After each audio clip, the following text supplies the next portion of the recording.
all weekend, we smoking the Zenin pack. We smoking that Naoya pack. Ladies and gentlemen, boys and girls, the time has come. Jujutsu Kaisen, episode 51, the Zenin Clan Massacre. Guys, I cheered, I cried. This episode was 28 minutes of absolute greatness. It was perfect. Perfect. Everything. Cinema, okay? 28 minutes of watching a pack get rolled up. The Zenin pack. Fuck your homie dead. Fuck your homie dead. Guys, today we are talking Jujutsu Kaisen episode 51.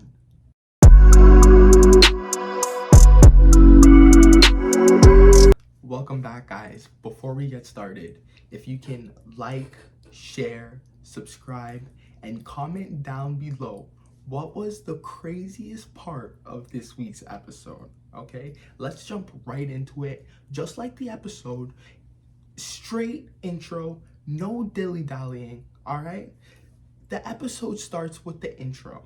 Okay, right after the intro, the episode just steps full into gear. Okay, we get the scene of Maki walking up to the Zenin Clan storehouse. First thing, she has to see that prick, Naoya. Brother, That prick, Naoya. That prick, Naoya. She has a little interaction with him. She's there to get all the tools from the Zenin Clan storehouse. If you guys remember, last week they all went their separate ways. Maki's going to the Zenin Clan. Megumi is now the head of the clan, okay? They have a talk, Megumi and Maki, and Megumi actually tries to pass on the role of the head to Maki, but Maki can't do it. Nobody's gonna accept her, right? There's a big theme of this episode of family and outcasts, and you know, it really is such a beautiful episode. You know, we see Maki tell Megumi that she can't be the clan head right now anyway, because she wouldn't be able to create a place for Mai, her sister, right? So if she can't do that, then what's the point of becoming the clan head? You know, like, she wouldn't be able to do anything she wants. So for now, Megumi takes the position, gives her the keys, go get all the stuff from the storehouse, no problem, I'm the clan head. That was easy. But here's the problem. At the end of the Shibuya incident, Jujutsu High Society released a bunch of statements after Gojo's sealing, right? And one of those is that anybody who's trying to unseal Gojo will be deemed as a traitor, and therefore you can get executed. So this is a big deal, because now the big dogs in the Zenin clan, they're trying to use those rules so they can execute Maki, Mei, Megumi, and then slide in Naoya as the Zenin clan head. You know, like, these guys are trying to play 4D chess up in here. It's crazy work. Anyway, Maki goes to the storehouse. When she gets there, though, okay, it's her father, right? And her father's already got Mai on the ground. And this is where I think a lot of us will be able to relate. And this is why I say Jujutsu Kaisen is so deep, guys. Like, it's more than just a battle shonen anime. Like, for me personally, you know, like, I know what it's like to, like, be the black sheep of the family and kind of feel like an outcast. So, like, I super understand, like, where Maki's coming from, you know, and how isolating and just, you know, like, it can get tough at times, right? Especially, like, when you're just the only one pushing on in a sea of voices telling you that, like, you're not good enough, you can't do it. You know, it's really a battle, right? So it is really sad to see. You know, even her dad says, you know, like, my biggest mistakes were you and Mai. Like, the biggest stain on my life is you and Mai.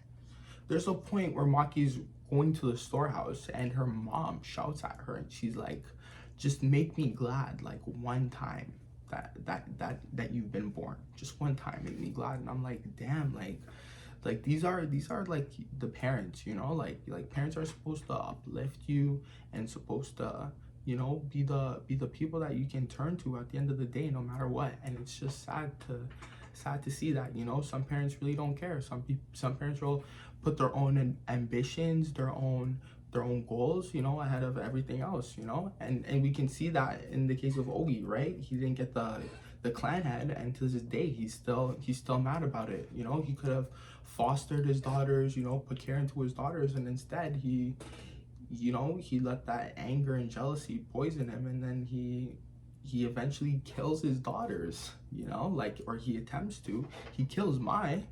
Anyway, Maki and Ogi going at it, zing zang cling clang. It's crazy, right? Ogi though, like, he gets the upper hand, right? And he hits her with this crazy slash, right? She's down for the count. She's done. This guy, like, takes Maki and Mai, drags them into, like, some storeroom, you know, for traders. Bunch of, like, curses in there. You know, he's like, I'm just gonna leave y'all here. They're gonna devour you guys, do whatever they want with y'all. I'm done, you know? And he walks out. This is, like, the saddest part of the episode. You know, I ain't gonna lie. Like, I was bawling. I was crying. I ain't gonna lie.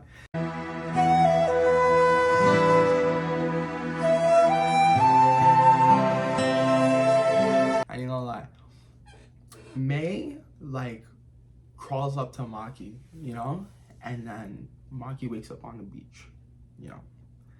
Now, May's curse technique, she can create objects, you know, with her cursed energy, but the thing is, she doesn't really have a lot of cursed energy, so she can't create anything like complicated or too like extreme, you know. That's why she uses the gun and the bullets, and I think the only thing that she creates is the cursed bullets, right? Like the bullets that she shoots, that's the cursed energy. It's not even like the gun, you know. Like, her cursed energy is very, very, very, very, like, low. All right, so there's this beautiful scene. They're talking on the beach, you know, and, you know, we find out that Maki and May are, like, they're interlinked, you know. They're linked, you know, because they're twins, you know. They can't reach, like, neither one of them will be able to reach their full potential, because it's like it got split up between them. So, like, they're like the same person, you know. So this is the saddest part of the episode, because May literally uses the rest of her life to, like, create a new sword for Maki, you know. Like, she's like, this is like, after I create this, like, I'm done, you know. Like, she was already done, like, they were already done. But after that, you know, she tells Maki, like, burn it all down, destroy everything. It's, oh my god, it's so sad, you know. Like, Maki this whole time was, like, struggling to create a place for her sister, and she'll never ever be able to do that now, you know. She'll never be able to do that. Sister literally dies in her arms, you know. It's like the saddest thing ever, guys. Oh my god.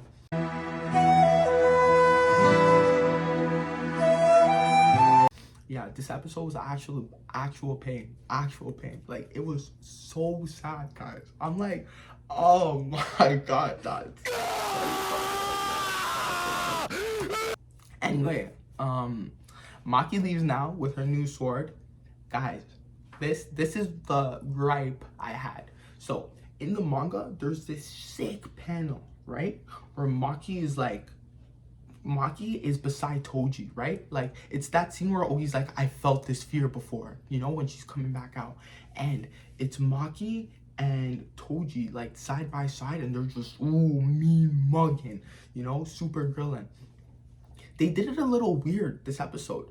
They had Toji, and they put, like, Maki over him in, like, this, like, blue thing.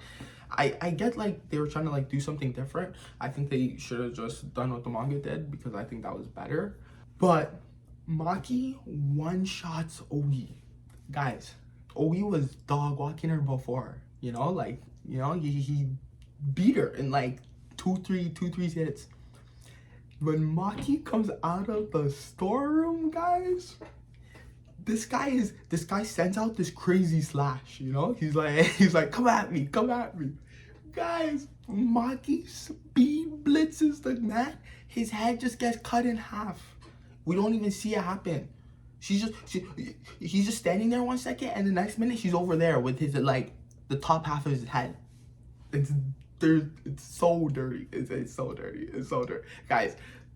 After this, like, this is when the episode like just heats up, speeds up. You know, the first half of the episode super sad. You know, people are dying. People are, you know, like it's and not dying in like a good way. I mean like May dying. You know, like super sad.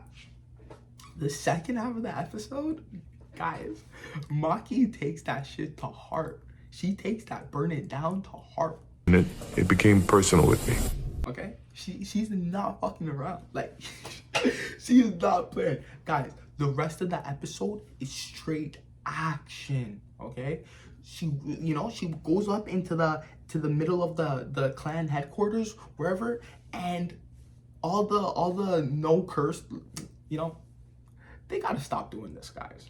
They gotta stop sending out these no-name goons to take on these monsters, okay? Like, what are they doing? What are they doing? The guys, okay, it's like a squad in the Zenin clan. They have no curse technique. All they do is martial arts, right? Maki was part of the squad too until she joined Jujutsu High.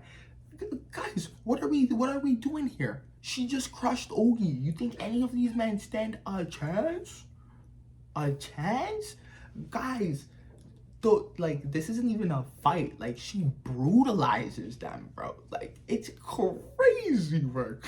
Like, yo, she's like throwing her sword around. It's like doing like a frisbee spin, slicing everybody up in half. There's this one point, this one man tries to like thrust in her head, and she just, you know, she goes back and she's like, wow, in half. Like, it's so crazy. It's so crazy. Like, guys, they did this justice. Like, I was thinking, like, how is this gonna go down? How are they gonna do the Zenin clan? Are they gonna be able to do it in one episode? Oh my god, they even made it 28 minutes, man. Like, I have no complaints at all. Like, they were so sick.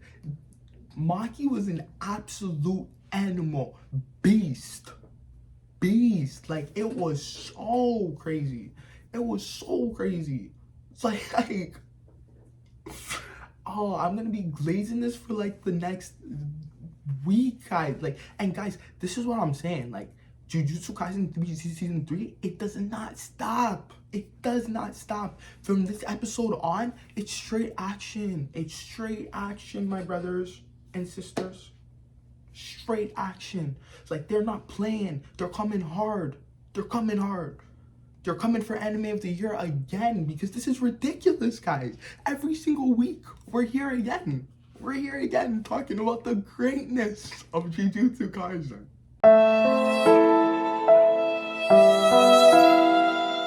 The greatness. It's mad. It's mad. Amen to Gege Akutami, man. Like, yo, Mappa, what a blessing. Like, these guys are just showering my spirit, showering my soul, just enriching me. Like, I'm loving it. It's the best thing ever. Okay, moving on. After this, then we get the three big dogs of the Zenin clan, right? They're the people with the techniques, and they're like grade 1, right? It's just the young buck, and two other guys, you know, irrelevant. We've seen the one guy in the aura farming, you know, when Ogi's will was being read. But it's mad because, again, Maki just dog walks these people. You know, we got like this one guy. He's like holding her down. He's like, "How did she get through my cursed defensive?" And Maki just boom, sword. Like, come on, why are you playing? Next guy is there. This next guy, he's got like this gravity technique, right? He's holding her down, bare pressure. It's so funny because he's like, yo, the only reason the Zenin clan exists right now is because Toji decided to spare us. Like having no hesitations, mistakes, or qualms about it. The only reason the Zenin clan exists in this current era is because Toji allowed it. Okay? He allowed it. He allowed all you small shrimp to survive and to live off the scraps and be around him, okay? Maki is not the same, bruh. Maki is not the same. She is worse than Toji. Worse. You think Maki's gonna let all that shit y'all did slide? Huh? Nah, bruv. Maki's here for the get back. The super get back. You know? This guy's forcing her down with his technique. And she's just breathing and pushing through it, right? The other guy, he's coming, right? He's like, yo, I'm gonna kill her. The guy's screaming. He's like, kill her now, now. She's the same as Toji. You gotta kill her. Man comes with the fist. Man, stop playing. All you see is a big explosion. The guy who's holding her down, he's like, oh my God, Junichi, thank you. Thank you. You finally did it. You killed her. You killed her. Bro, Maki just walked past him holding the man's head. It was like a headhunting like episode because she was just on these men's heads. Like she just wanted the heads. Like I ain't even joking. Like shrunken head collection incoming because yo, this girl collected like 5 heads this episode at least 5 heads. It's crazy work. Crazy work. This is the best part of the episode. Maki and Naoya. Bruv, Maki and Naoya is disgusting. Disgusting. And you know what? We've all been waiting for this, guys. We all been waiting to see Naoya, guys. We've been waiting to see this little prick just get his shit rocked in, man. Like, bro, stop playing, bro. This guy thinks he's so sick. He's always glazing Toji. Like, brother, like, move on, bro. Like, you're a lame, bro. You think Toji would have messed with you, bro? Toji would have slimed Naoya out in 2 seconds. Like, bro, like, what you talking about, bro? Oh, Toji was so... Like, bro, Toji would not have even, like, messed with you, dog. Toji wouldn't have even looked at you twice, bro. You would have been a shrimp to Toji. You would have been a small fry to Toji. Man's always talking about Toji and Gojo like he's part of the big leaguers. Like, bro, sit down, dog. Like, sit down. Like, somebody come collect this kid, bro. Like, Naoya is just, bro, he's just so dumb, bro. Like, every time this guy's on screen, bro, that dumb smirk, like, everything, like, bro. bro. Even he's like, Maki, like, you used to look way better. I'm like, bruh, the burns go hard, bro. Stop dissing. That shit is crazy hard. That shit is hard. Maki pushed this guy in his place, bro. You know, she figures out the 24 frames per second thing. There's this moment where, like, she's like, you know, come hit me, you know, come get me. And he, boom, splits it, and he's like running around, you know. He taps her so he can hit her with the curse technique. He comes back, he thinks that he's about to hit her with a crazy, you know, Hadouken. And instead of that, bruh, she turns around and just boom. And we get the best frames. We get like 5 different shots of her just rocking his shit to the ground. Like 5 different angles. It's amazing. It's crazy. We get boom, we get boom, we get boom. It's mad. It's lovely. It's amazing. Like, yes, I'll just sit down, Mayu. Sit down. I never want to see you again. If you know, you know. But you know, it's so cathartic. It's so amazing. After this, Maki goes and kills her mom, her worthless mom, loser mom. Yeah. Her mom does do one good thing with her useless life and kills Naoya, you know? Stabs in death. Like, it's raw. Like, it's raw. Her mom is not playing. Her mom's not playing. It's mad. But, you know, it's good. Like, you know, like, her mom is, you know, her mom was like, thank you. I'm so glad you're being born. You know, it's so sad because you see, like, the oppression that she was under. This girl is literally brainwashed by the Zenin clan, you know? And until Maki literally killed everyone, including her, that's when she was finally able to be like, oh, finally, thank God, I'm free. That's sad, bro. Like, that's sad. Like, oh my God, the Zenin clan, like, y'all, like, they doing some crazy, like, yeah. The Jujutsu world is not a good world. Like, imagine y'all have to live in the Jujutsu world. Nah, I'm not down. I'm not down. I'm not down. We then end the episode with Maki walking out with Mei's body, super sad, and yeah, she leaves the Zenin Clan storehouse. Guys, there was some Zenin members that weren't there. We get the announcement, guys. All of them dead. Okay, she did not play. She slaughtered every single one of them, every last one of them. Good, like she wasn't burn it all down, right? This was definitely a top 3 episode of the entire series so far. It was perfect. Perfect. Everything. Like the entire series. Like this is up there with like Maharaga versus Sukuna. Like this is up there. Like everybody in JJK knows about the Zenin Clan Massacre, okay? Like they did it absolute greatness, guys. Like they did it justice. Like this is so peak. We're gonna be smoking that Zenin Clan for the next like 3 weeks, guys. Like I got a special, like, you know, something coming out, and we gonna call it the Zenin Clan, you know? We gonna call it Ogi Zenin, Naoya Zenin, you know, because guys, we gotta celebrate, you know. This is room for celebration, for cheer. You know, we lost a soldier, May she rest in peace. But, you know, she was avenged, so it's all good. Like, she was super avenged. But, guys, thank you. Let me know your thoughts. What did you guys think of that episode? What was your favorite moment? Where do you think this stands in the whole Jujutsu Kaisen as a series? Like, do you guys think this is a top 3 episode as well? I super think it is. Like, between the themes of the family, the outcast, the black sheep, the animation, the fights, like, guys, this was one of the most incredible episodes of anime I've ever seen in my life. Like, in my life in general. Like, they had the anime Avengers come out for this one, guys. Like, they had some of the biggest big dogs come out for this one, and it shows, guys. Like, it shows. The amount of love that went into this episode is just is beautiful, guys. Like, I'm telling you, I cheered, I cried, I did it all, man. I did it all. And now I'm about to go smoke on that Zenin pack. So thank you. Subscribe, share, like, comment down below, and I will see you guys in the next one. Thanks for joining me.